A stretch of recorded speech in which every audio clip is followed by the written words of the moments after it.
Imagine a hidden chapter of American history so grotesque it was scrubbed from the books. A tale of Southern elites who treated human lives like batteries, draining vitality from the enslaved to fuel their own immortality. In the sweltering shadows of 1852 Georgia, one man's obsession ignited a medical conspiracy that devoured souls. This is the untold nightmare of Hawthorne Hall, where science crossed into savagery, and 7 lives were the price of forbidden ambition. Stay with me as we unearth the darkness that whispered through the cotton fields. In 1852, in the blood-red clay of DeKalb County, Georgia, Colonel Elias Hawthorne, a man broken by war and kept whole by morphine, became the architect of a nightmare so profound it was written out of history. On a suffocating August evening, with the air thick enough to drown in, he gathered his house slaves in the grand drawing room of his plantation. The air was still, heavy with the scent of wilting magnolia and unspoken fear before them. His wife, Victoria, sat entombed in a specially reinforced chair, a mountain of flesh weighing over 450 lb, her labored breaths filling the silence between the ticking of the grandfather clock. The colonel, his left arm a stiff, useless relic from a Creek tomahawk, raised a hand, his voice a low, gravelly thing that cut through the humidity. He announced that Victoria's care would be entrusted to a new acquisition, a dwarf slave named Solomon, purchased 4 months prior for the strangely precise sum of $500. The slaves exchanged glances, their faces impassive masks hiding a storm of confusion and dread. They thought it was a new form of cruelty, a twisted joke from a master known for his cold, analytical detachment. But what they couldn't possibly know, what was locked away in sealed vaults only to be discovered a century later, was that this was no whim. This was the commencement of a medical experiment so blasphemous, so contrary to the laws of God and man, that 7 human beings had already been sacrificed to its development. A secret cabal of the South's wealthiest planters, a shadow organization calling themselves the Society of Medical Inquiry, had wagered thousands on its outcome. They believed Solomon was not just a slave. They believed his blood contained a key, a vital essence that could be harvested to save the dying mistress of the house. The plan was not to care for Victoria. It was to consume Solomon. Colonel Hawthorne was a ghost haunting his own life. The Battle of Bloody Marsh, a quarter century in the past, was a wound that never closed. It wasn't just the shattered bone in his arm, a constant aching reminder of James Oglethorpe's brutal campaign against the Spanish and their allies. It was a deeper wound, a splinter of violence that had worked its way into his soul.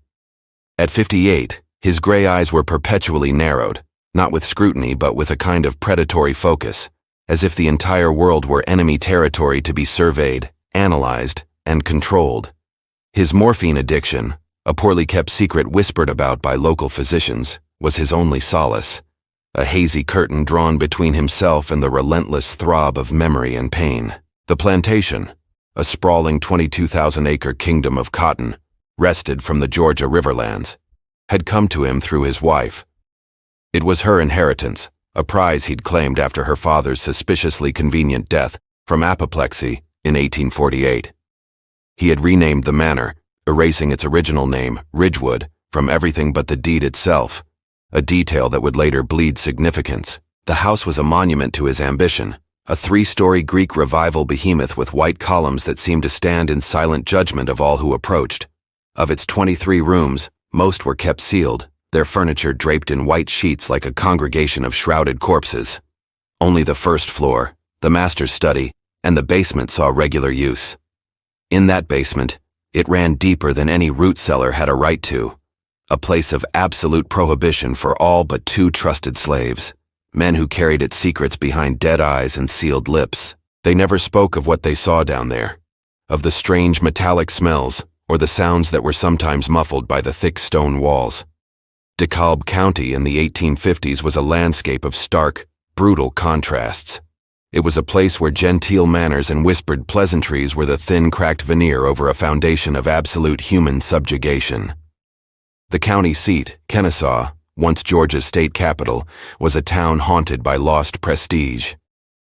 After near-biblical floods drove the government to Atlanta, Kennesaw was left with a peculiar residue of faded glory and simmering ambition. It became a haven for disgraced politicians, ruthless planters, and men of a certain intellectual bent. Men who saw the frontier not as a place to build, but as a laboratory, a place to conduct experiments, social, political, and medical, far from the prying eyes of a more established society. The demographics told the real story. Slaves outnumbered free whites by nearly 3-to-1. Cotton was the god to which all prayers were offered, its white bowls fed by black hands and fertilized by blood and sweat. Beneath this surface of agrarian prosperity, darker currents flowed like the muddy, unpredictable Chattahoochee River itself. Secret societies like the one Hawthorne belonged to flourished in this environment. They were fraternities of the powerful, bound by shared secrets and a common belief that the rules of morality, like the laws of government, were for lesser men. They met in secluded manor houses in the back rooms of Kennesaw's taverns, discussing philosophies that would have seen them condemned in any church. They spoke of the human body as a machine of life, as a quantifiable essence, and of their slaves, not as people, but as biological resources ripe for the harvest. There are two types of men in this world, those who are shackled by the superstitions of morality and those who have the courage to command nature itself. We gentlemen are the latter. A rumored quote from the private letters of Dr. Nathaniel Radcliffe, a founding member of the Society of Medical Inquiry, circa 1830. This was the creed they lived by, a whispered philosophy that justified the unthinkable. Victoria Hawthorne, born Victoria Catherine Ridgewood, was the living embodiment of their failure and their greatest hope. In her youth, she had been the undisputed jewel of Savannah society. Portraits from that era, now hidden away in a locked drawing room cabinet, showed a woman of startling intelligence and delicate beauty. Her eyes, dark and piercing, seemed to understand the world in a way others didn't. But by 1852, at the age of 41, she had become a creature of whispers and averted gazes. A severe thyroid disorder compounded by grotesque edema had warped her body into a prison. Her weight had climbed to an unthinkable 450 libby, anchoring her to the reinforced chair that had become her entire world. The suffocating humidity of a Georgia summer was her tormentor. Her breathing was a constant labored rasp that echoed through the first floor, a metronome marking the slow decay of her life. The true tragedy, the element that made her condition so exquisitely cruel, was that her mind remained untouched. It was as sharp and luminous as ever, a brilliant mind trapped inside a body that had betrayed it at every turn. She spent her days devouring medical texts, her fingers swollen like sausages tracing lines of Latin and Greek, desperately searching for a diagnosis, a cure, a name for the monster that was consuming her from within. Her husband's demeanor towards her had curdled over the years, from a cool, distant politeness into something far more sinister. It was a clinical fascination. He watched her not as a husband watches a wife, but as a naturalist observes a dying specimen, meticulously recording her decline in a small leather-bound journal he carried everywhere. The household was a machine of enforced silence. 19 slaves kept the Hawthorne plantation running, but it was the 6 house servants who bore witness to the rot at its core.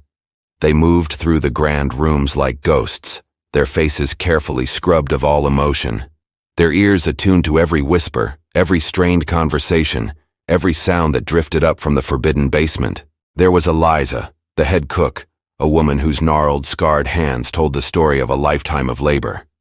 She was the matriarch of this small captive community, her authority unquestioned. Her daughter, Clara, served as Victoria's personal attendant, a role that demanded an almost impossible blend of compassion and blind loyalty. Clara saw things, heard things that she pushed down deep inside, burying them under a layer of stoic resolve. Then there were the brothers, Micah and Isaac. They were the colonel's personal attendants, strong, silent men who maintained the grounds and, more importantly, guarded the secrets of the basement. Their faces were blank slates whenever they assisted the colonel with his late-night activities, their loyalty bought with small privileges and the constant unspoken threat of unimaginable violence. An older woman, Judith, managed the daily operations of the house with a quiet, almost invisible efficiency. And finally, there was Polly, a girl of no more than 12, who cleaned the upstairs rooms and had been given one simple, terrifying rule. Never under any circumstances was she to enter the colonel's private study. Into this tightly coiled world of fear and secrets, in March of 1852 came Solomon. He was not just a new slave. He was a catalyst, a foreign element introduced into a volatile chemical equation. His arrival would set in motion a chain of events that would shatter the manor's fragile peace and expose the horrifying truth that lay festering beneath its polished floors. The slave auction in Savannah was a portrait of hell, rendered in the humid southern air. It took place on a Tuesday morning, the air so thick with moisture that it clung to the skin like a shroud. The auction house, a squat brick building near the docks, reeked of the unholy trinity of the slave trade: unwashed bodies, raw fear, and the metallic tang of desperation. This was where human beings were rendered into assets, their souls weighed against dollars, their futures sold to the highest bidder. At precisely 11 SARS, Solomon was brought to the block, and a wave of murmurs rippled through the assembled crowd of planters. He was an anomaly, a disruption of the natural order of things as they understood it. At 35 and 4 ft tall, he was a dwarf, a fact that made him both a curiosity and an object of revulsion. But it was not his stature that truly unsettled them. It was his eyes. While the other slaves stood with heads bowed, their spirits broken, Solomon met the gazes of the potential buyers.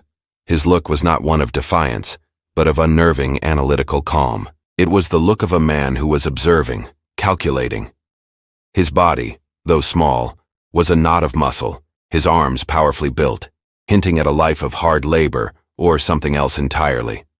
A scar, a pale white line against his weathered skin, snaked from his left temple to his jaw, a permanent signature of some past violence he had survived.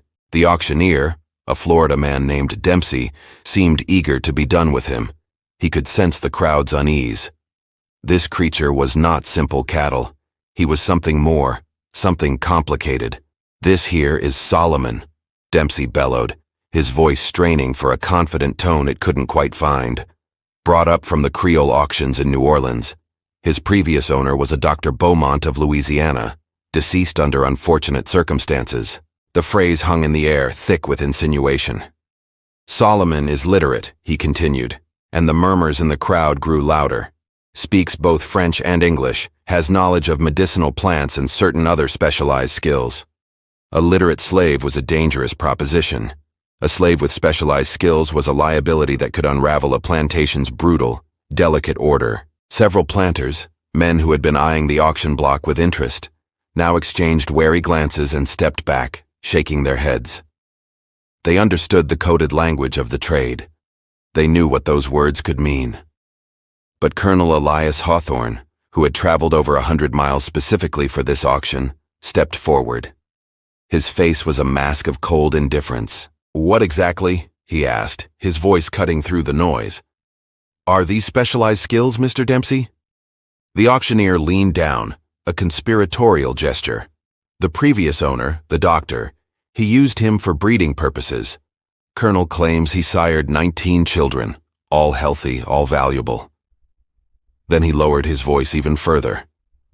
Also says the boy has knowledge of anatomy, medical procedures, assists the doctor in his practice. He paused, then added the final damning detail. "There was some question about the nature of that practice, which is why we're selling him cheap." Hawthorne's gray eyes narrowed, not with revulsion, but with a flicker of intense predatory interest. "How cheap?" The bidding was a short, tense affair, $500, the price of a prime field hand for a man considered a physical anomaly. Money changed hands. Papers were signed. And by noon, Solomon was shackled in the back of Hawthorne's wagon, beginning the long, silent journey north into the dark heart of Georgia. For 4 days, they traveled through a landscape of pine forests and red clay fields. Solomon remained chained in the wagon bed, a silent, watchful presence. The colonel barely spoke to him, offering only hard biscuits and sips of water from a canteen. But Hawthorne was observing him, studying him with the same detached intensity he applied to his wife's deteriorating condition. On the second night, camped by the roadside under a sliver of moon that bled silver light onto the Spanish moss, the colonel finally broke the silence. He sat by the fire, his stiff arm cradled against his chest, the flames dancing in his cold eyes. "Can you truly read, Solomon?" His voice was low, almost a whisper. "Yes, master." The voice that came from the small frame was shockingly deep, resonant, and carried a trace of an accent that was not of the fields. It was the accent of an educated man. "And your knowledge of medicine," Hawthorne pressed. "Is that true? Or was Dempsey just inflating your value to make a sale?" Solomon turned his head, and in the flickering firelight, his gaze met the colonel's. It was a meeting of two calculating minds. "Dr. Beaumont trained me for 10 years, master. He believed small hands were advantageous for certain delicate procedures. I assisted in over 250 surgeries before his passing." The colonel leaned forward slightly. "And what caused his passing?" "Solomon?" "Yellow fever, master. The same epidemic that took half of New Orleans in 40. A beat of silence. Then Hawthorne smiled, a cold, thin-lipped expression that held no warmth. "You are lying." "I checked the death records in Savannah before I came. Dr. Henry Beaumont died of arsenic poisoning. The inquest couldn't determine if it was accidental or murder. His widow sold you specifically to remove you from the city before certain questions could be asked. If you followed us this far into the shadows, you're not just a viewer anymore. You are a witness. Comment the darkness has a name below and let us know you're still with us." Solomon did not flinch. He simply watched the colonel, his expression unreadable. In his eyes, however, there was a flicker of something new. Not fear, but a dawning recognition. It might have been respect for the colonel's thoroughness, or perhaps the quiet acknowledgement of a kindred spirit, another man who understood that the world operated on a level of calculation and violence hidden from ordinary folk. "I do not care what happened in New Orleans," Hawthorne continued, his voice dropping even lower. "That is the past. What matters now is what you can do for me. I have work. Work that requires intelligence, discretion, and a very strong stomach. Do you possess those qualities?" "What kind of work, master?" Solomon asked, his own voice a perfect, steady calm. "Medical work," Hawthorne said, the firelight glinting off his teeth. "Experimental in nature. You will assist me. In return, you will not work the fields. You will have a private room in the manor, better food, and access to my personal medical library. You will enjoy privileges no other slave on my land has ever known." He paused, letting the offer hang in the air. Then came the price. "But you will speak to no one of what we do. Not a word. If you betray my confidence, your death will be slow and it will be creative. Do we understand each other?" "Yes, master." "Good." Hawthorne leaned back, the tension leaving his shoulders. "When we arrive at the manor, you will meet my wife. You will be attentive to her needs, obedient, and respectful. She suffers from a condition that conventional medicine cannot cure.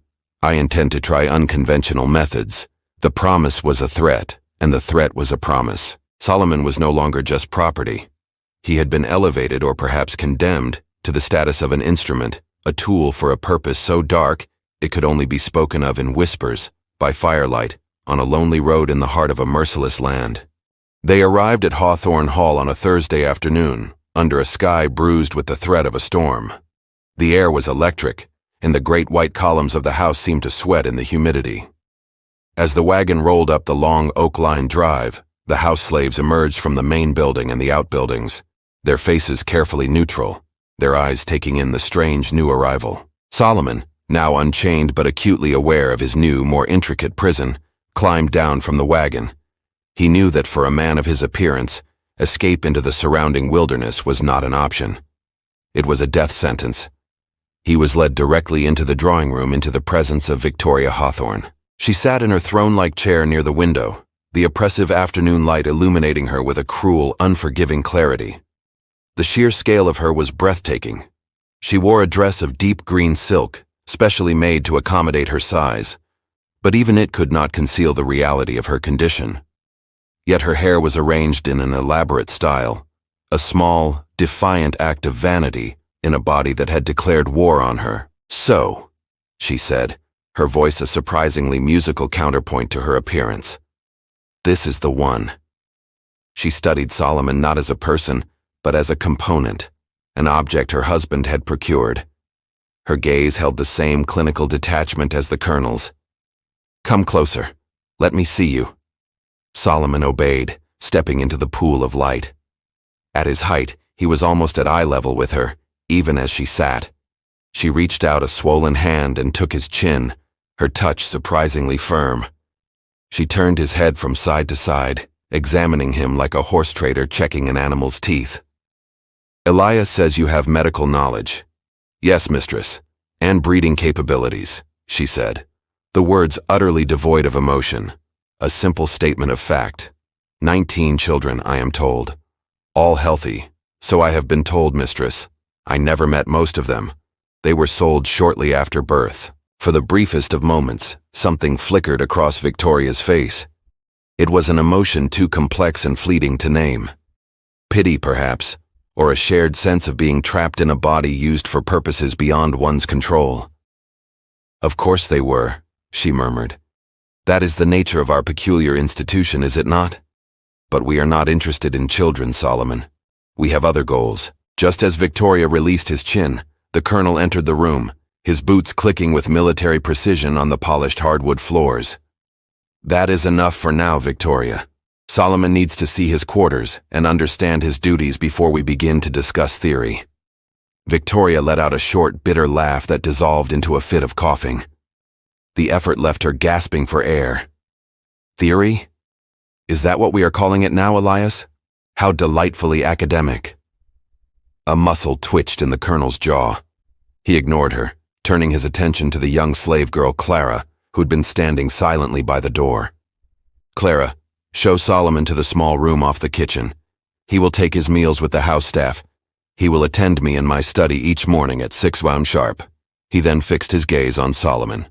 "You are dismissed." As Solomon followed Clara out of the room, he heard Victoria's voice, now lowered, conspiratorial, speaking to her husband.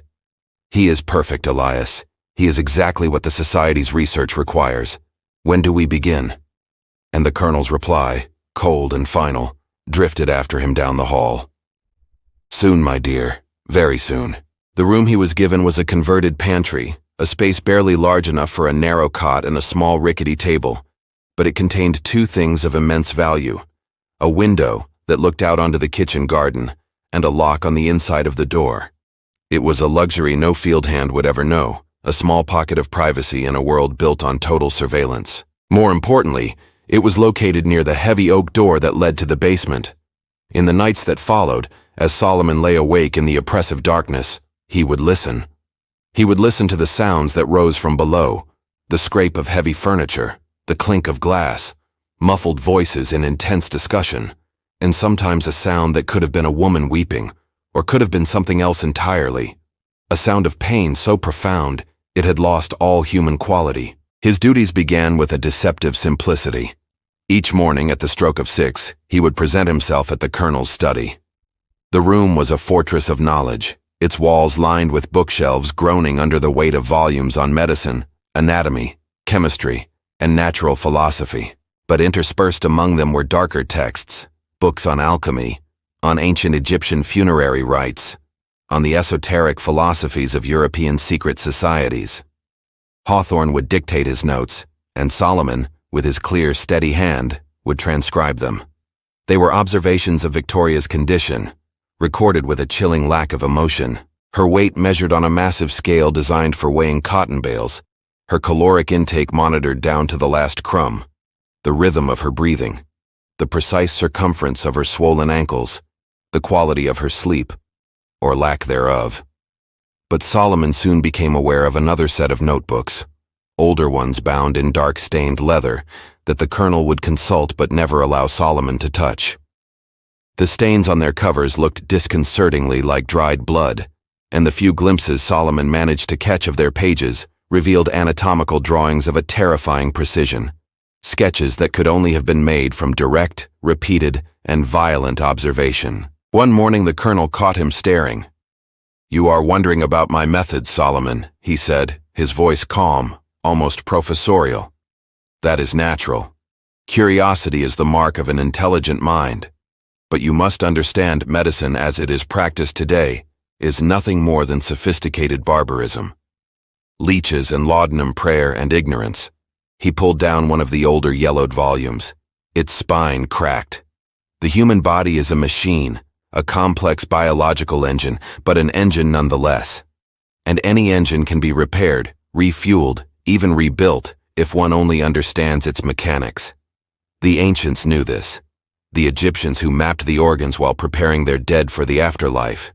The Greeks who practiced vivisection on condemned criminals. They sought knowledge through direct observation. Then came the dark ages of Christian morality, where to touch a corpse was a sin, and knowledge was heresy. He looked directly at Solomon, his eyes burning with a zealot's fire.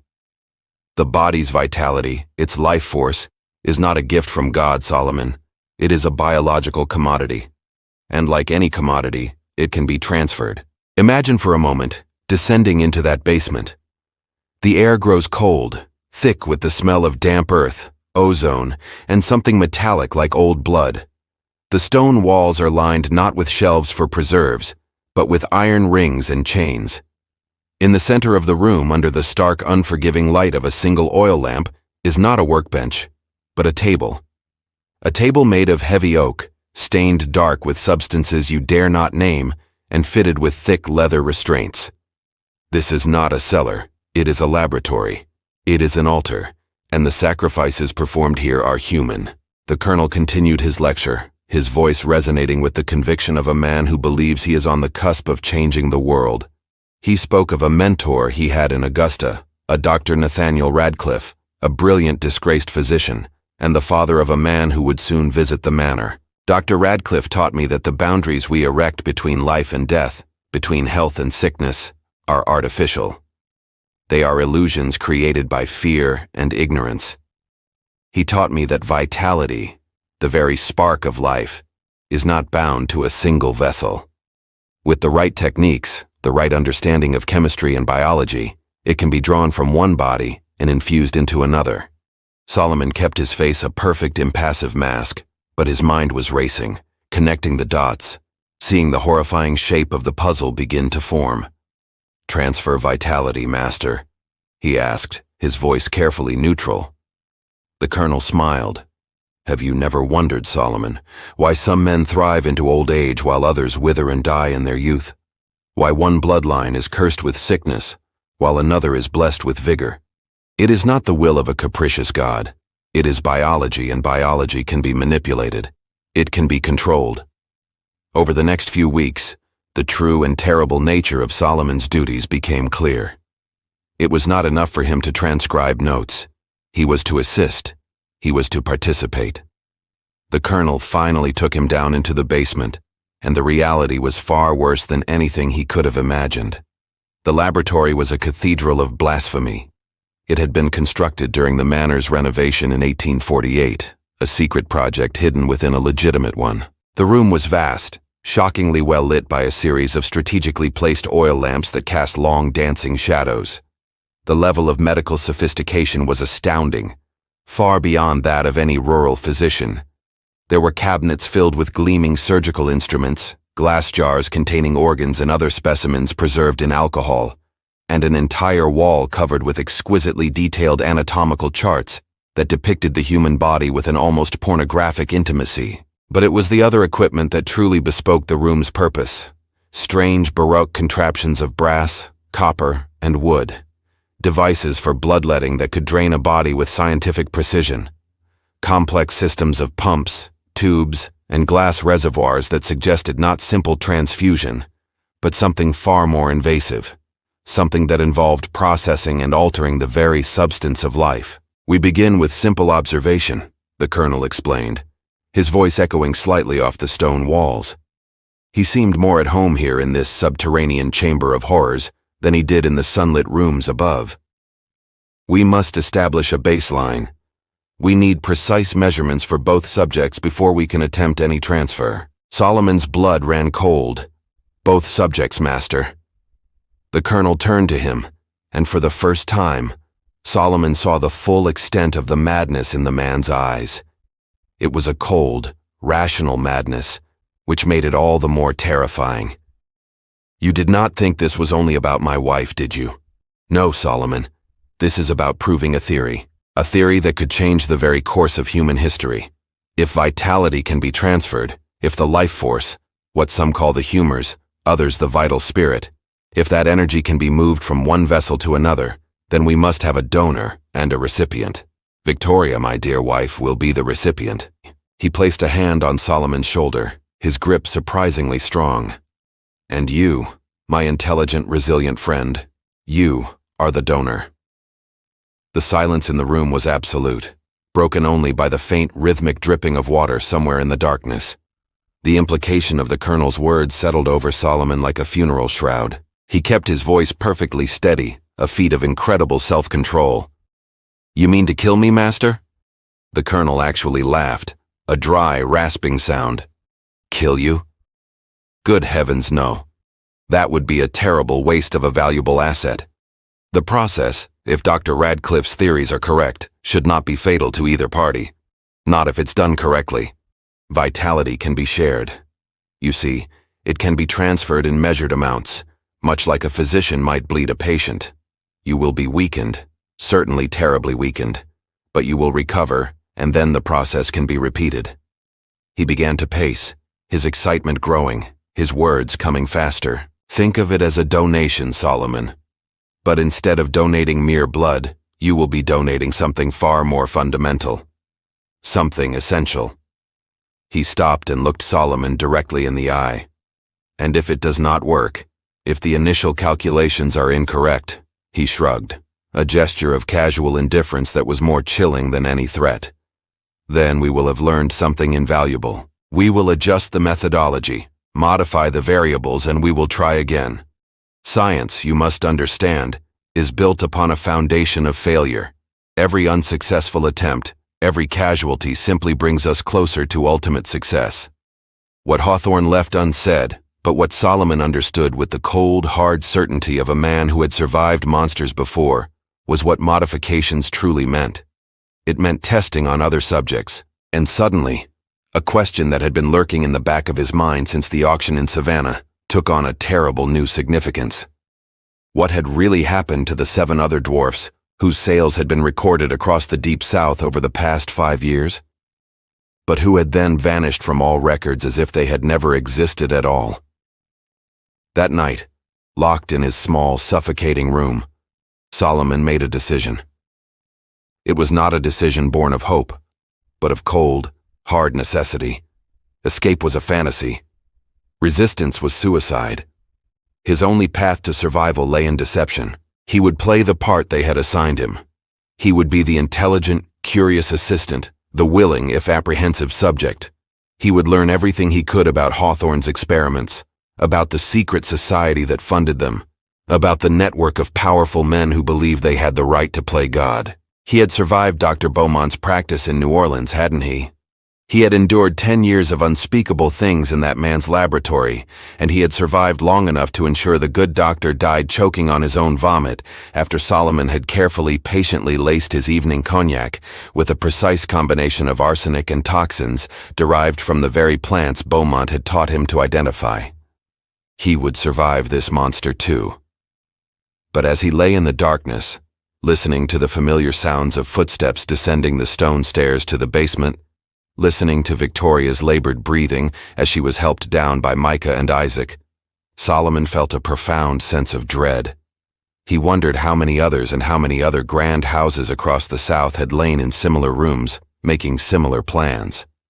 How many had believed they could outwit their masters only to end up as nameless, forgotten entries in a blood-stained ledger. The experiments were about to begin, and with them a descent into a scientific hell that would make Dr. Beaumont's quiet personal depravities seem almost merciful by comparison.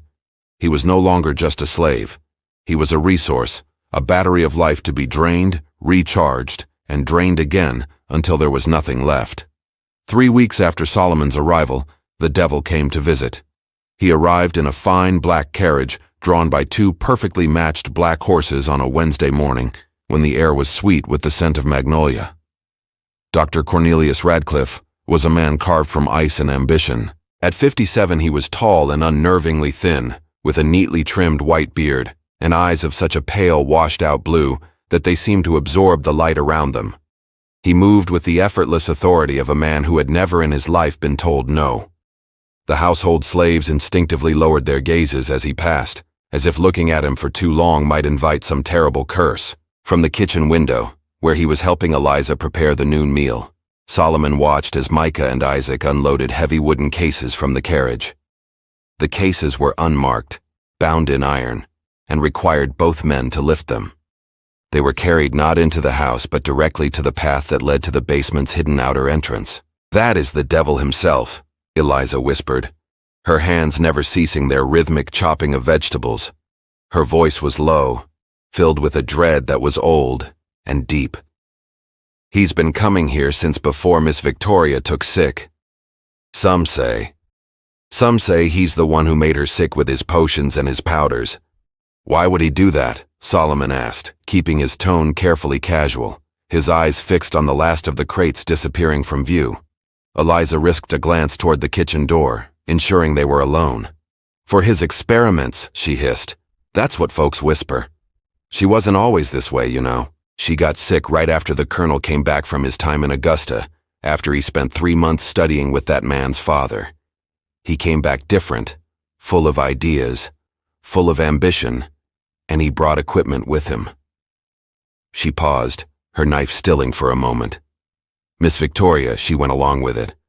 At first she was desperate, thought they could find a cure for anything, make themselves live forever, some kind of foolishness like that. But then she started to change. Swelling up, getting weaker now. Now she's trapped. And the doctor still comes. He still brings his machines. And they still go down into that basement. But they're not the only ones. Eliza leaned closer, her voice dropping to a barely audible whisper. "Other men come too, rich men. Always at night when decent folk are asleep. I've seen their carriages. Solomon find carriages from Savannah, from Macon, even as far as Augusta. They arrive after midnight. They go down into that basement with the Colonel and Dr. Radcliffe, and they leave before the sun comes up." Her eyes dark with a history of unspeakable knowledge met his. "And sometimes Solomon, sometimes people disappear. Slaves mostly, new ones bought at auction. They're brought here, kept for a few weeks, and then they're gone. The Colonel says he sold them on, sent them to a plantation in Mississippi. But Micah, he's heard things. He's heard sounds coming from below, and he says those ain't the sounds of doctoring." Before Solomon could press her for more, Clara entered the kitchen, her face a familiar mask of impenetrable calm. "Solomon, the Colonel wants you in the study now." The study smelled of old leather, pipe tobacco, and something else, a faint antiseptic scent that seemed to cling to the very walls. Colonel Hawthorne stood by the window, Dr. Radcliffe at his side. They turned as one as Solomon entered, and Radcliffe's pale eyes fixed on him with an intensity that felt like a physical touch. "So," Radcliffe said, his voice a dry rustle of leaves, "this is the specimen." He began to circle Solomon slowly like a wolf inspecting its prey. Excellent musculature for his size. The previous owner's record seemed to be accurate. "And you say he is genuinely literate, not just trained to parrot a few words. Test him yourself," Hawthorne replied, a note of pride in his voice. Radcliffe snatched a heavy medical text from the shelf, opened it to a random page filled with dense technical prose, and thrust it at Solomon, read this passage aloud. Solomon took the book. He did not hesitate. His voice, deep and steady, filled the room as he read a complex paragraph on the debridement of suppurating wounds, pronouncing the Latin terminology with perfect, unhurried precision. Dr. Radcliffe's thin eyebrows rose. A flicker of genuine surprise crossed his face. "Remarkable," he breathed. "Truly remarkable. And he has assisted in surgeries," Radcliffe continued, his gaze now sharp with a new kind of interest. He was no longer just looking at a specimen. He was looking at a tool, a sophisticated and potentially invaluable one. According to his previous owner's files, yes, Hawthorne confirmed. Over 250 procedures. "Even more remarkable," Radcliffe murmured almost to himself. He turned his full attention back to Solomon, his pale eyes seeming to probe for weaknesses, for flaws. "Tell me, Solomon, do you have any comprehension of what we are attempting to achieve here?" Solomon chose his words with the care of a man walking through a minefield. "The master has explained his theory, Doctor, that vitality, the life force, is not fixed, that it can be manipulated, transferred from one individual to another through medical intervention." A slow, cold smile spread across Radcliffe's face. It transformed his severe features into something truly reptilian. "He understands, Elias. He actually understands. This is perfect. He is not just a donor. He is an intelligent observer. He can articulate his experience of the process. This could provide invaluable subjective data." "That was my thought precisely," Hawthorne agreed. "If the procedure causes discomfort or unique sensations that might indicate efficacy, Solomon can describe them to us in detail." "Assuming he remains conscious," Radcliffe added, his tone matter of fact. "The pain is likely to be considerable." He studied Solomon again. "How is your tolerance for pain, boy? Can you maintain your composure under extreme duress?" Solomon met his gaze without blinking. "I have been a slave for 35 years, Doctor. I have learned to endure." "Good," Radcliffe said, turning away, "because what we are about to attempt has never been successfully completed. Oh, there have been attempts, dozens of them, experiments conducted by the Society of Medical Inquiry going back decades. My own father was a founding member. His research forms the very basis of our current approach.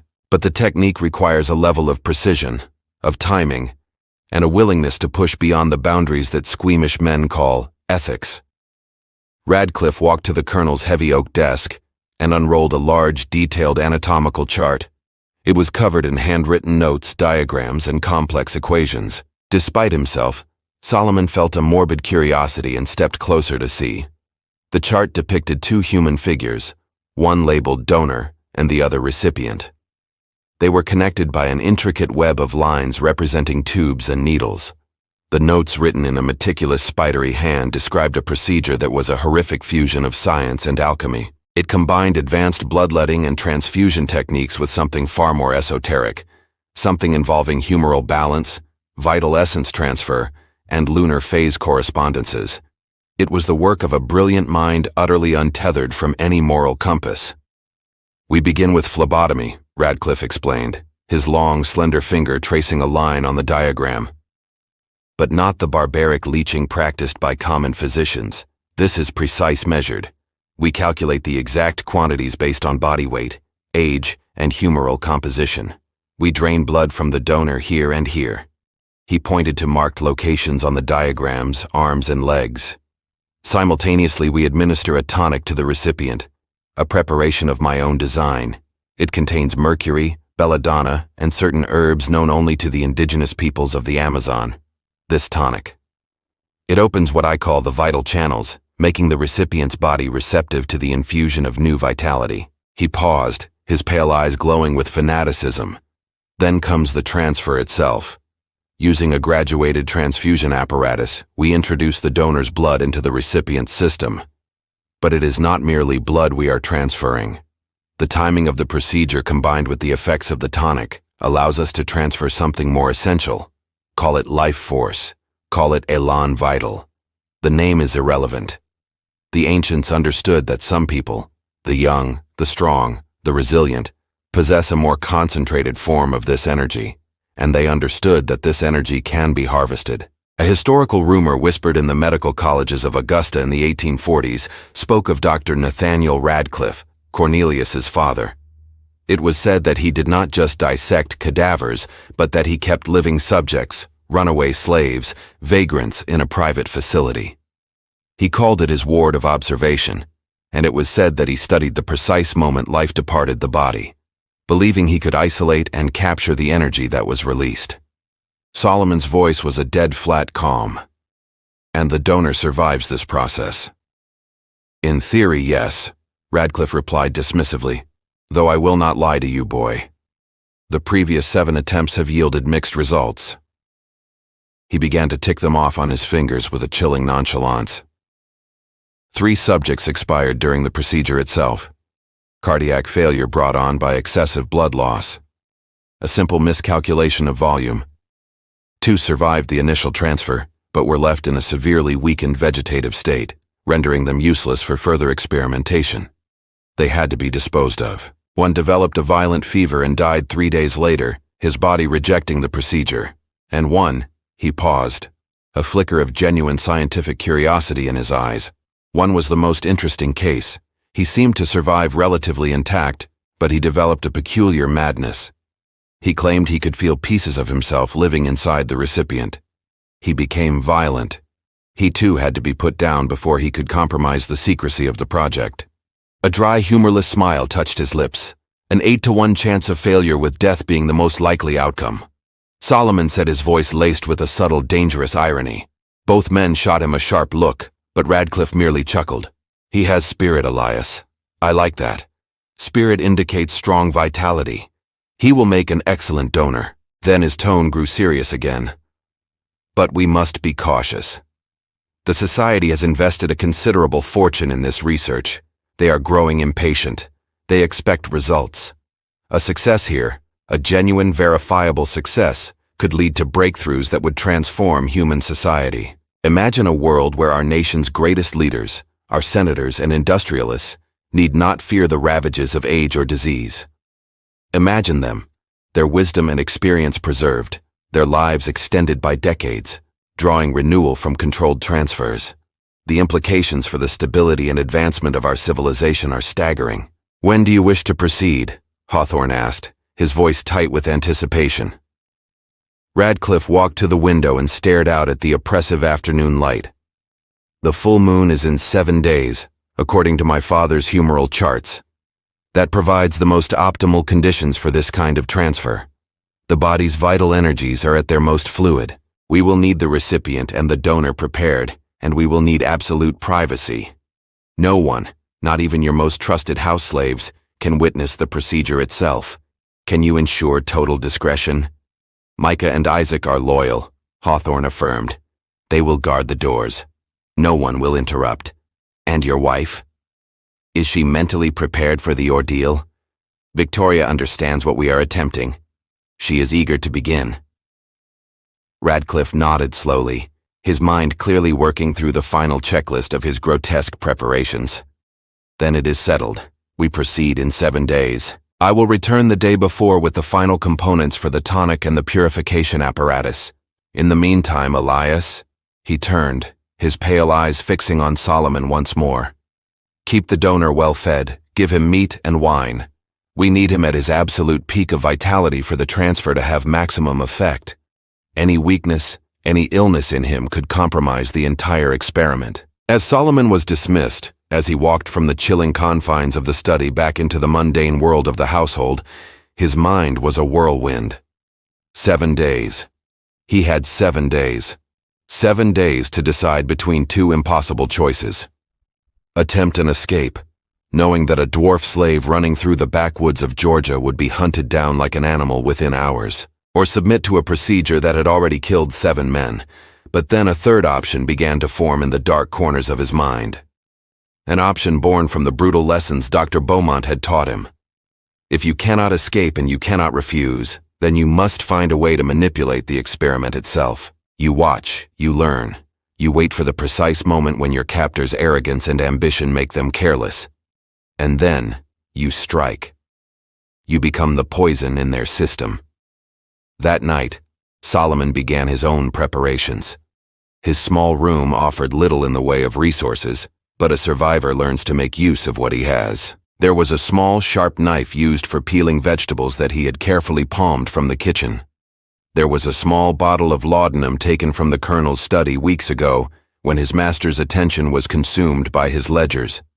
And most importantly, there was his mind, a repository of dangerous knowledge gifted to him by his former tormentor, Dr. Beaumont, knowledge of anatomy, of pressure points, of toxicology. He knew which herbs in the kitchen garden, if prepared correctly, could induce sickness or paralysis or death. He also began to listen not just to the sounds from the basement, but to the rhythms of the entire house. He mapped its secrets. He learned that the laboratory could be reached not just by the main basement door, but by a second hidden entrance concealed behind a bookshelf in the colonel's ground-floor bedroom. He discovered that while the laboratory itself had no windows, a ventilation shaft designed to carry away chemical fumes led to a small iron grate on the north side of the house, hidden behind a thick growth of ivy. And then he discovered he was not the only one making secret preparations. On the third night before the scheduled procedure, he was awakened by the faint sound of movement in the hall. Peering through a crack in his door, he saw Clara, her face illuminated by a single candle, descending the stairs to the basement. She was carrying a bundle of fresh linens. An hour later she emerged, and the change in her was terrifying. She was trembling, her face ashen, her eyes wide with a horror so profound it seemed to have stolen her voice. She almost dropped the candle as she fled back to the upper floors. The next morning, Solomon found his moment. He cornered Clara in the washhouse away from the prying eyes and ears of the main building. The air was thick with the smell of lye soap and damp linen. "You saw something," he said, his voice low and urgent. Last night in the basement, Clara's eyes widened with sheer terror. She shook her head frantically. "I can't talk about it. The colonel? He would have me whipped to death if he knew I said anything. I am the one they are taking down there in 3 days, Clara." Solomon pressed, his gaze holding hers. "Whatever you saw, I need to know. My life may depend on it." She looked around, her body coiled with fear. Then she leaned in so close he could feel the heat of her breath. There are cages down there, Solomon. Iron cages built right into the stone walls. And in one of them, there is a man, or what's left of a man." Her voice broke. "He can't speak. He can't move. He just stares. His skin is wrong. It's covered in scars, in marks, like he's been cut open and sewn back together dozens of times. The colonel told me he was a failed experiment, kept alive for observation. How long has he been there?" Solomon breathed a cold dread seeping into his bones. "I don't know. Months, maybe longer." When I took the linens down, Dr. Radcliffe was there. He was measuring him, taking notes in his journal about how long the subject had survived in his current state. She grabbed his arm, her fingers digging into his flesh. "Solomon, they're going to do worse to you. I heard them talking. This isn't about curing Miss Victoria anymore, not really. This is about something else, something they call the ultimate experiment. They talk about it like it's their religion, and they don't care who they have to kill to achieve it." The information hit Solomon with the force of a physical blow, a living subject kept in a cage, a failed experiment preserved for study. This confirmed his darkest fears. Hawthorne and Radcliffe were not just theorists. They were systematic torturers. And the Society of Medical Inquiry was not just a philosophical club, it was a criminal conspiracy. "Clara," he said, his mind racing. "If something happens to me, if the procedure goes wrong, you have to tell people what you've seen. Tell the other slaves. Tell anyone who will listen." She pulled back, shaking her head, tears welling in her eyes. "No one will believe us. No one will believe a slave's word against the colonel's. And even if they did, the society would protect him. Micah says they have members everywhere, judges, politicians, wealthy merchants. He says they're like the Freemasons, but their secrets are written in blood. They protect their own. They cover up everything. If I talk, I won't just be whipped. I'll disappear, just like the others." She was right. He knew she was right. Whatever happened in that basement in 3 days, the truth would be buried with the victims. The official record would be whatever Hawthorne and his powerful friends decided it would be. Unless he could find a way, not just to survive, but to create evidence so undeniable, so horrifying that it could not be ignored. He had to find a way to make the truth bleed through. The problem was, he had no idea how. Not yet. He had no allies he could trust with such a dangerous plan. He had no weapons beyond his own mind, and a stolen kitchen knife. He was a single small man trapped in the heart of a monstrous machine, and the gears were already beginning to turn. The countdown to the full moon had begun, and with each passing hour the shadow of the laboratory grew longer, threatening to consume them all. The day of the procedure arrived on a wave of gray, oppressive heat. The air was a suffocating blanket, thick with humidity and the unspoken tension that had gripped the entire plantation. Even the weather seemed to be holding its breath. Before the sun had even hinted at rising, Micah appeared at Solomon's door. He said nothing, his face a stony mask, and simply gestured for Solomon to follow him. He led him down the stone steps into the laboratory. The space had been transformed. The usual dim light had been replaced by a dozen oil lamps, creating a harsh clinical brightness that banished all shadows and exposed every stain, every instrument in unforgiving detail. 2 heavy oak tables now stood side by side in the center of the room, separated by no more than a yard. Connecting them was a nightmarish contraption of brass tubes, glass reservoirs, and rubber hoses gleaming in the lamplight like the exposed organs of some terrible beast. Dr. Radcliffe was already there, meticulously arranging scalpels, needles, and clamps on a tray covered with a white cloth. He wore a heavy leather apron stained dark with the ghosts of past experiments. Colonel Hawthorne stood nearby, reviewing his notes, his face a study in focused intensity. "Ah," Radcliffe said without looking up from his instruments. "Our donor arrives, stripped to the waist. Lie on the table to the left, then to Micah. Secure him." Resistance was futile. Solomon obeyed, his mind a cold, calm center in a storm of fear. He lay down on the hard oak, the wood cool against his skin. The leather restraints were cinched around his wrists, ankles, and chest. They were tight enough to make movement impossible, but not so tight as to cut off the circulation they would so desperately need to monitor. 20 minutes later, Victoria was brought down, supported by Clara and Isaac. Her labored breaths echoed in the stone chamber. She wore a simple white cotton gown, and her face held an expression that was not fear, but a strange, unsettling mixture of hope and a profound predatory hunger. "At last," she whispered as they helped her onto the second table. "Elias, are you certain this will work?" "As certain as science allows, my dear," Hawthorne replied. "Dr. Radcliffe has refined the procedure. Your chances are significantly improved." Victoria's eyes flickered toward Solomon, strapped to the table beside her. It was the look a diner gives a feast. "And his chances adequate," Radcliffe said dismissively, not even bothering to look at him. "We have calculated the blood volume to the ounce. He should survive, though he will be indisposed for some weeks afterward. Should survive."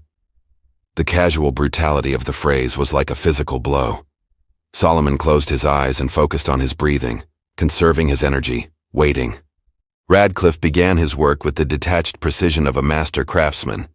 First, he administered a dose of laudanum to both Victoria and Solomon, enough to dull the sharpest edges of pain, but not enough to grant the mercy of unconsciousness.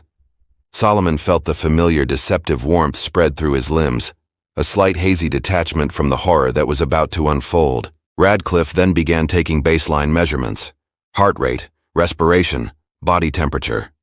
"His vitals are excellent," he announced, his fingers on the pulse point of Solomon's neck. "Heart rate strong and steady at 68 beats per minute. The donor is in optimal condition." "The recipient is ready," Hawthorne confirmed, having completed his own examination of his wife. "Pulse elevated at 92 but stable."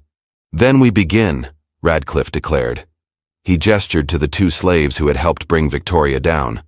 "Micah, Isaac, take your positions at the doors. No one enters. No one leaves. Use whatever force is necessary to prevent any interruption." The 2 men nodded grimly and ascended the stairs, the heavy oak door thudding shut behind them, sealing the chamber.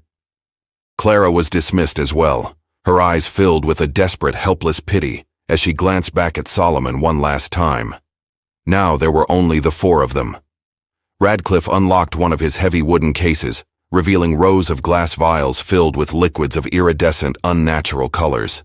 He selected 3 and began mixing them in a graduated beaker. The resulting concoction was a deep amber color that seemed to shimmer in the lamplight.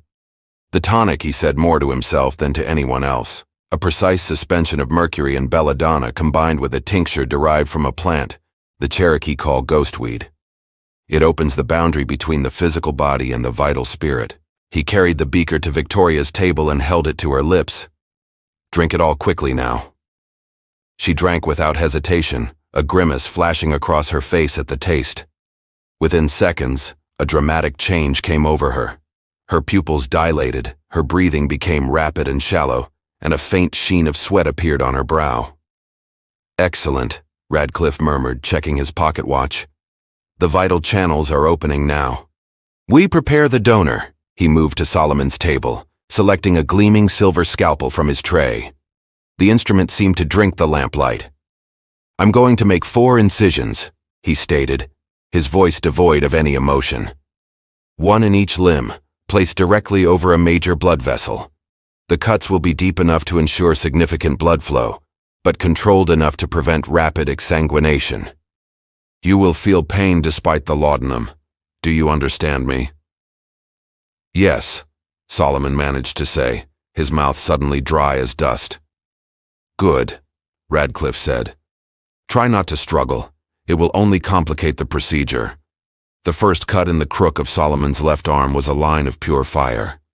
The pain was immediate, sharp and intense, cutting through the hazy fog of the laudanum. He bit down hard on the inside of his cheek, tasting blood, refusing to give them the satisfaction of a scream. The second cut on his right arm was worse, because he knew it was coming. Blood welled up instantly from both wounds, dark and rich, and began to flow along metal guides into the glass reservoirs of Radcliffe's infernal machine. The incisions in his legs were deeper, targeting the femoral arteries, and the world began to tilt. The edges of his vision started to go gray and fuzzy.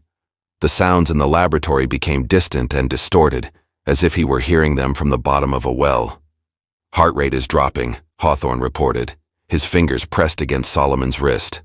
62, 58, 54. As expected, Radcliffe replied, his focus absolute. "We will allow him to drain until his pulse reaches 48. Then we begin the transfusion. Elias, prepare the recipient." Through his dimming consciousness, Solomon watched as Hawthorne made similar, though shallower, incisions in Victoria's arms. She gasped as the blade touched her, but her gasp was laced with a strange note of ecstatic pleasure. The tonic had clearly taken her to some other place. "The integration will be perfect," Radcliffe murmured, his eyes gleaming. "Her body is primed. She will draw the vitality, and like a thirsty field draws in the rain." Time dissolved.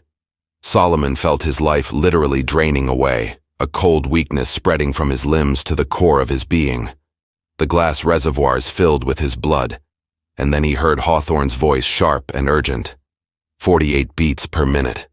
We have reached the threshold. Begin the transfusion." Radcliffe moved with the surgeon's grace, turning valves, adjusting the flow.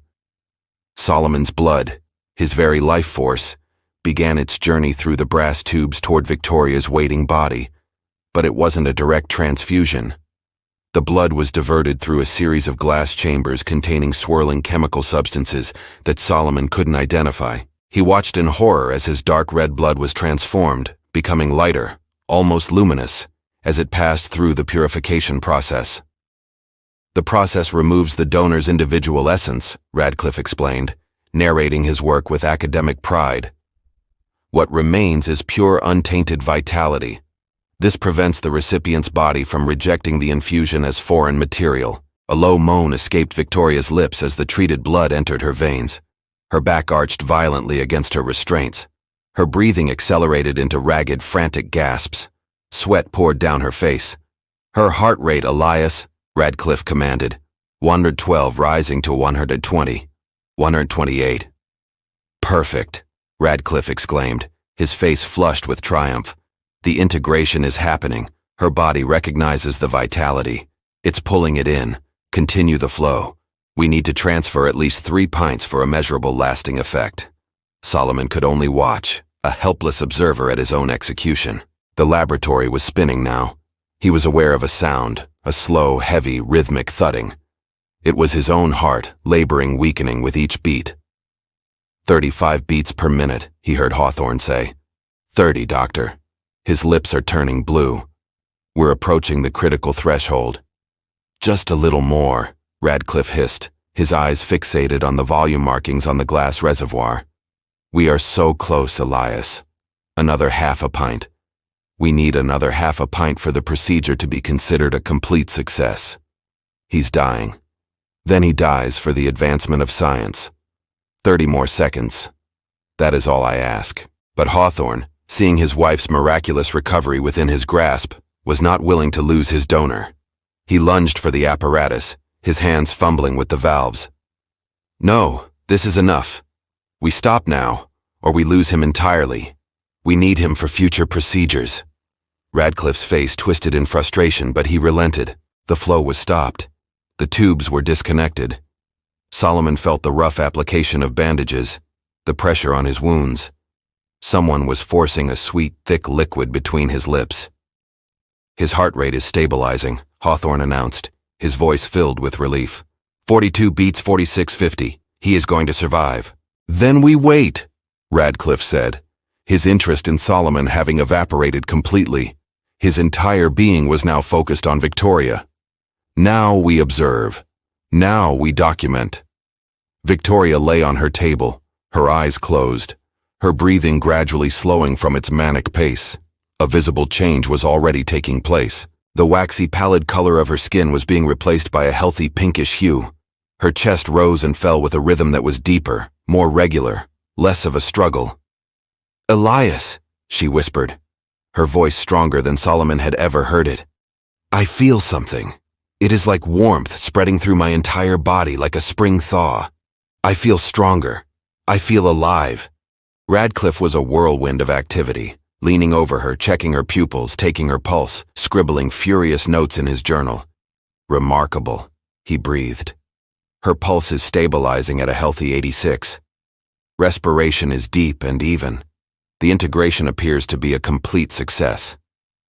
"How long until we know if the effects are permanent?" Hawthorne asked, his voice trembling with a mixture of awe and hope.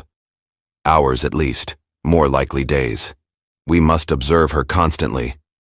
"But Elias, if this holds, if she continues to show sustained improvement, then we have done it. We have achieved what physicians have only dreamed of for centuries. We have successfully transferred the essence of life from one human being to another." They spoke of their triumph, of future experiments, of the papers they would write for the society, all while Solomon lay on his table, drifting in and out of a bloody, hazy consciousness. He was no longer a person. He was a depleted resource, a well that had been pumped nearly dry, left to be refilled so it could be drained again. In that moment, through the fog of pain and weakness, he understood the true monstrous scope of their ambition. This was never just about curing Victoria. It was a proof of concept. Victoria was the prototype. The true goal was to create a system, a methodology that could be sold to the highest bidder. A world where the rich and powerful could extend their lives indefinitely, feasting on the vitality of the young, the poor, and the enslaved. A world built on a foundation of systemic scientific vampirism. Hours later, Micah and Isaac returned. They moved with a grim, practiced efficiency, untying Solomon's restraints and carrying his limp body back to his small room. They laid him on the narrow cot with the detached care one might give to a valuable piece of equipment. Soon after, Eliza appeared carrying a bowl of steaming broth and clean bandages. Her face was an unreadable mask, but her hands, as she tended to his wounds, were surprisingly gentle. "Drink this," she commanded, her voice low but firm, holding a cup to his lips. "You have lost too much blood. You need your strength. You must get your strength back." "The man in the cage," Solomon whispered, his voice a dry rasp. "How long has he been down there?" Eliza's hand stilled for a fraction of a second. 10 months, she said, her eyes not meeting his. "Near as I can tell. He was not always like that. When they first brought him here, he could still talk. He could still beg for his life. No, now he just stares. They keep him alive with tubes, force-feeding him, so they can study what their experiments did to him." "What did they do?" "Things I have no words for," she whispered, her voice trembling with a rage she dared not show. "Things that are not natural. Things that God never intended for one person to do to another. And it wasn't just him. There were others, Solomon. 7 others before you came. All of them bought at auction. All of them disappeared after the colonel and that devil doctor did their work." "Where are they?" Solomon asked, already knowing the answer. Eliza's eyes finally met his, and they were filled with a profound, soul-deep weariness. "Buried in the woods past the Northfield. Micah knows where. He's the one they make dig the graves. He's the one who has to live with the knowledge of where the bodies are buried. It is killing him, Solomon. It is killing all of us to watch this evil day after day and be utterly powerless to stop it. Solomon closed his eyes. The weakness in his body a crushing weight. He had survived, but 7 others had not. 7 names, 7 lives erased from the world.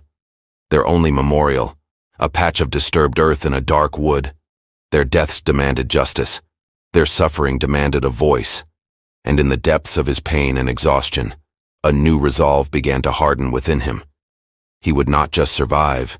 He would become a witness. He would become a weapon. The next 3 days were a feverish nightmare. Solomon drifted in a twilight world between consciousness and delirium. The incisions in his arms and legs, poorly stitched and unsterilized, became inflamed. Hot lines of infection spreading under his skin. He was aware of Eliza's constant presence, of cool cloths on his forehead, of bitter herbal remedies forced between his cracked lips. He heard voices discussing him as if he were an animal. Hawthorne's cold and analytical, Radcliffe, impatient and dismissive. They were debating his recovery time, his suitability for another procedure. On the 4th day, the fever broke. He awoke, drenched in sweat, but lucid, to find Dr. Radcliffe standing over his bed, examining his wounds with an air of professional satisfaction. "The infection is receding," Radcliffe announced to Hawthorne, who stood in the doorway. "He possesses a remarkably resilient constitution. He should make a full recovery within 3 weeks. He will be suitable for a second transfer in, I would estimate 6 weeks." "And Victoria?" Hawthorne asked, a note of reverence in his voice. "Her improvement is nothing short of miraculous," Radcliffe replied.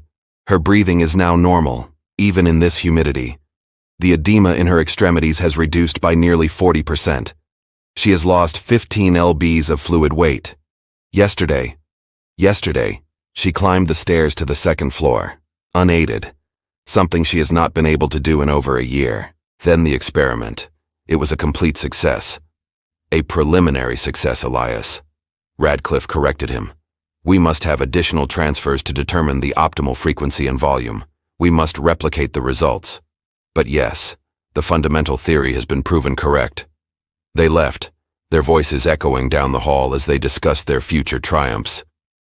Solomon lay on his cot, the truth of his situation settling upon him with the weight of a tombstone. He was livestock, a renewable resource to be harvested on a schedule until his remarkably resilient constitution finally gave out. The door creaked open again. It was Clara carrying a bowl of soup. She glanced nervously over her shoulder before rushing to his side. "Solomon," she whispered, her voice trembling with urgency. "You have to get your strength back. You have to be able to move when the time comes." "What time?" he rasped. "The time when we run," she said, her eyes burning with a desperate fire. "Micah and we have been planning it for months. We were just waiting for the right moment. This is it. We are leaving." "They will hunt us down," Solomon said. The words a statement of fact, not of defeat. "With dogs, we wouldn't make it 5 miles. We are not running south," Clara whispered, leaning closer. "We are running north, and we have help people. People who help slaves escape. They have a route, a chain of safe houses. Micah has been in contact with them for months through a free blacksmith in Kennesaw, the Underground Railroad." The words were a myth, a prayer whispered in the slave quarters at night. To hear them spoken as a real, tangible possibility was like seeing a star fall to earth. "But we need something from you, Solomon," Clara continued, her grip tightening on his arm. "We need proof of what is happening here. If we can bring evidence north, if we can tell the world what the Colonel and Dr. Radcliffe and their society are doing, your testimony could be the weapon that brings them down." "Hawthorne's journals are locked away," Solomon countered. "My word is just the word of a slave." "But you can describe what they did," she insisted. "You are literate. You can write it down. And if we could get just one of those journals, one piece of physical evidence, it would prove you are telling the truth. Your suffering would mean something, Solomon. It could help save others from this fate." The idea was a spark in the darkness of his despair. It was a purpose beyond mere survival. The thought of turning his own torment into a weapon against the men who had inflicted it was intoxicating. When? He asked. Soon, in 3 weeks, maybe 4. They are planning something big. A gathering here at the manor. Dr. Radcliffe said other members of the society are coming to witness a demonstration.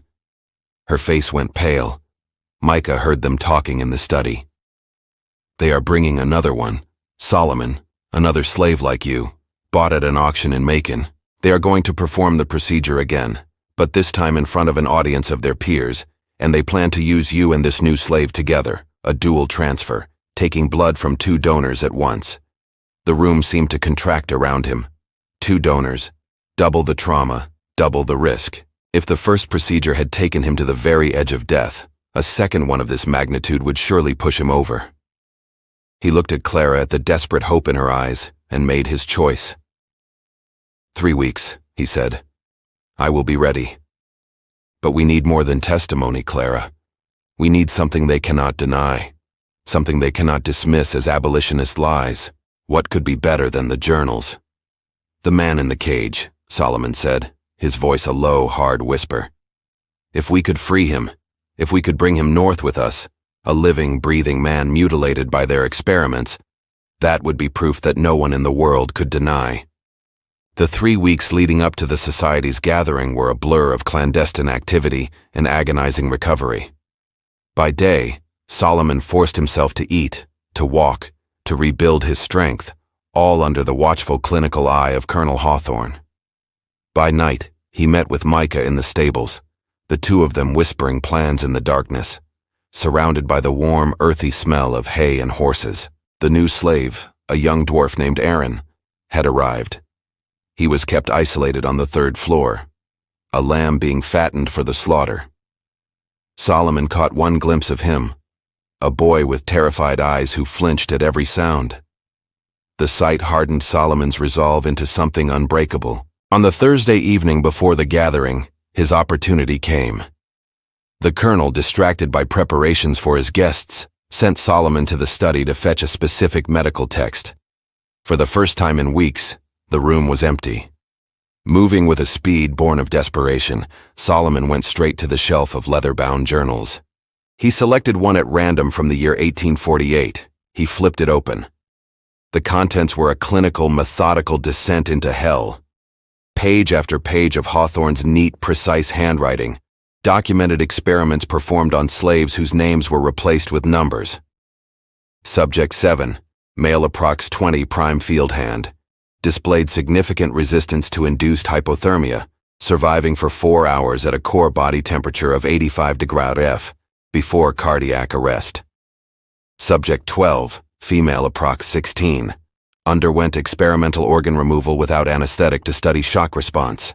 Subject expired after 22 minutes. It was a catalog of systematic torture disguised as research. Tearing a dozen pages from the journal's center, a reckless, desperate act. Solomon hid them inside his shirt. He knew the risk was enormous. If Hawthorne discovered the desecration, he would be killed instantly.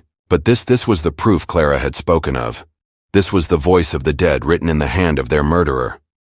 That night, under the faint light of a stolen candle, he read the pages over and over, the clinical prose burning itself into his memory. These were not just records of cruelty. They were a window into the soul of the Society of Medical Inquiry. They saw themselves not as monsters, but as pioneers, as men of science, willing to make the hard sacrifices necessary for progress. They had convinced themselves that their victims were not human, but raw material. And that, Solomon realized, was the most profound evil of all. The society members arrived on Friday, their expensive carriages rolling up the oak-lined drive one by one. They were men of stature and wealth, physicians, judges, professors, and planters from across the deep South. They greeted Hawthorne and Radcliffe, not as colleagues, but as high priests of a shared secret religion. Solomon, forced to serve them at dinner alongside Micah, watched them, listened to them, and committed their faces and names to memory. They spoke of the upcoming demonstration with the detached excitement of connoisseurs about to sample a rare vintage. "I confess, Elias," said a portly judge from Savannah, "I remain skeptical. Previous attempts at blood transfusion have been universally fatal. What makes your purification process so different? We do not transfer blood, Judge, Hawthorne replied, a smug smile on his face. We transfer a purified vital essence. My wife stands as living proof of its efficacy, and Victoria, seated at the head of the table, did indeed look transformed. The color had returned to her cheeks, the bloat had receded, and her eyes held a new predatory brightness. She was a testament to their success and a terrifying portent of their ambitions. Later in the chaos of the kitchen, Micah confirmed the final details. Tomorrow night during the demonstration, when they are all in the basement, their attention fixed on their little show. That is when we move. Clara has the supplies hidden. The wagon will be waiting on the river road at midnight. We cannot leave Aaron, Solomon insisted. Or the man in the cage. Solomon, we cannot save everyone, Micah hissed, his voice raw with a pragmatism born of a lifetime of survival. Trying to free them is a suicide mission. No, Solomon said, his voice low and certain. Leaving them is the suicide mission. If we run just to save ourselves, we are no better than them. We are just accepting their world, their rules. We must show them that every single life matters. We have to try. Micah stared at him for a long, tense moment in the flickering candlelight. Then he gave a single, slow nod. God help us all, he whispered. The basement laboratory on Saturday night was a theater of the macabre. The society members sat in a semicircle of chairs, their notebooks open, their faces alight with intellectual curiosity. The air was thick with the smells of antiseptic, oil lamps, and fear. Solomon and Aaron lay strapped to the twin tables. Aaron was weeping silently, his body trembling. Solomon was a statue of ice, his mind focused, his senses alert, waiting for his moment. Radcliffe began the procedure with a flourish, explaining each step to his enraptured audience. The scalpels flashed. The blood flowed. Aaron screamed, a high, thin sound that was largely ignored by the men taking notes. Solomon bit down on the leather strap, the pain a white-hot explosion in his limbs. But as his blood began to drain into the glass reservoirs, he focused on a small, desperate act of sabotage he had planned with Micah. He began to subtly, almost imperceptibly flex and strain against his right wrist restraint. It was a gamble. The strap Micah had discovered had a weak point in the leather, a place where it had been mended. As Radcliffe turned his attention to Victoria, preparing her for the infusion, Solomon gave one final desperate tug. The leather tore. His right hand was free. It was a small victory, but it was everything. He waited, his heart pounding a frantic rhythm against his ribs. He watched as the purified blood began to flow into Victoria. He watched as she began to convulse, but this time it was different. Her convulsions were more violent, her gasps more desperate. Her heart rate is escalating dangerously. Hawthorne shouted, 160, 180. Stop the procedure, he screamed at Radcliffe. But it was too late. Victoria's body went rigid, a terrible, drawn-out spasm, and then she went limp. In the ensuing chaos, the society members shouting, Radcliffe frantically checking for a pulse, Hawthorne screaming his wife's name. No one saw Micah and Isaac moving through the confusion. No one saw them cut the restraints on Aaron's table. And no one saw Solomon, his hand now free, reach under his table to where Micah had hidden a heavy iron tool. As Hawthorne staggered back from his wife's lifeless body, his face a mask of grief and fury, Solomon swung. The iron bar connected with the side of Hawthorne's head with a sickening crack. He crumpled to the floor without a sound. In the same instant, Isaac disabled the other lamps, plunging the laboratory into a disorienting chaos of shadows and screams. Now, Micah yelled. They moved with the desperate speed of the damned. Isaac hoisted the barely conscious Aaron over his shoulder. Micah and Clara rushed to the back of the laboratory to the iron cages. They worked the lock on the cage holding the man known only as Sebastian. He was a skeleton, a ghost. But he was alive. They half-dragged, half-carried him towards the hidden tunnel exit. Radcliffe, recovering from the initial shock, pulled a pistol from his coat. Traitors, you will not escape. He fired into the darkness, the shot deafening in the enclosed space. The bullet whizzed past Solomon's ear. But before he could fire again, a shape emerged from the shadows. It was Eliza the cook. In her hands, she held a heavy cast-iron skillet, She brought it down on Radcliffe's head with all the force of a lifetime of repressed rage. The tunnel was a nightmare of darkness and claustrophobia. Behind them, they could hear the alarm starting to ring at the manor. They burst out into the cool night air, the sounds of pursuit already beginning. The journey through the woods was a frantic, agonizing blur. They reached the river road just as the baying of hounds began to echo through the trees. A covered wagon was there waiting. A free black man named Jeremiah stared at the bloody, battered group, his eyes wide, but he wasted no time on questions. They scrambled into the back, hiding themselves under sacks of grain as the wagon lurched into motion, heading north. They traveled for weeks, moving through the secret network of the Underground Railroad, passed from one brave soul to another. In Philadelphia, they found an ally in the American Anti-Slavery Society. Solomon, with his steady hand, wrote down everything. His testimony, combined with the horrifying, ripped-out pages from Hawthorne's journal and the living, breathing, scarred evidence of Sebastian, created a firestorm. The pamphlet titled Medical Atrocities in the Southern States was denounced as a hoax in the South, but in the North it was undeniable. Investigators sent to DeKalb County found Hawthorne Hall burned to the ground, its secrets presumably turned to ash. But they did find the graves. 7 unmarked graves in the woods. The Society of Medical Inquiry, faced with a scandal that threatened to expose them all, quietly dissolved into the shadows from which it had emerged. This case was never just about one man's monstrous ambition or one secret society's hubris. It was a glimpse into the darkness that awakens when human beings are reduced to objects, when the soul is stripped away, and all that remains is a machine of flesh and bone ready for experimentation. It is a testament to the chilling reality that the greatest horrors are not born in the minds of madmen, but in the cold, rational calculations of intelligent men who have convinced themselves that progress justifies any price, so long as others are paying it. The official records are silent. Hawthorne Radcliffe and the other members of the society were swallowed by history, their crimes too profound to be recorded. But was everything truly revealed? Or does the real story, the full network of this shadow organization and its unholy research, remain hidden, its tendrils reaching into places we dare not imagine? As we close the door on Hawthorne Hall's horrors, one question lingers. Did the Society of Medical Inquiry truly vanish? Or did they evolve into something even more insidious, lurking in the footnotes of medical history? Drop your theories in the comments. What shadows do you think still haunt us today? If this story gripped you, smash that like button, subscribe for more unearthed tales of America's forgotten nightmares, and hit the bell so you never miss the next descent into the abyss. Thanks for joining me in the dark. Until next time, question everything.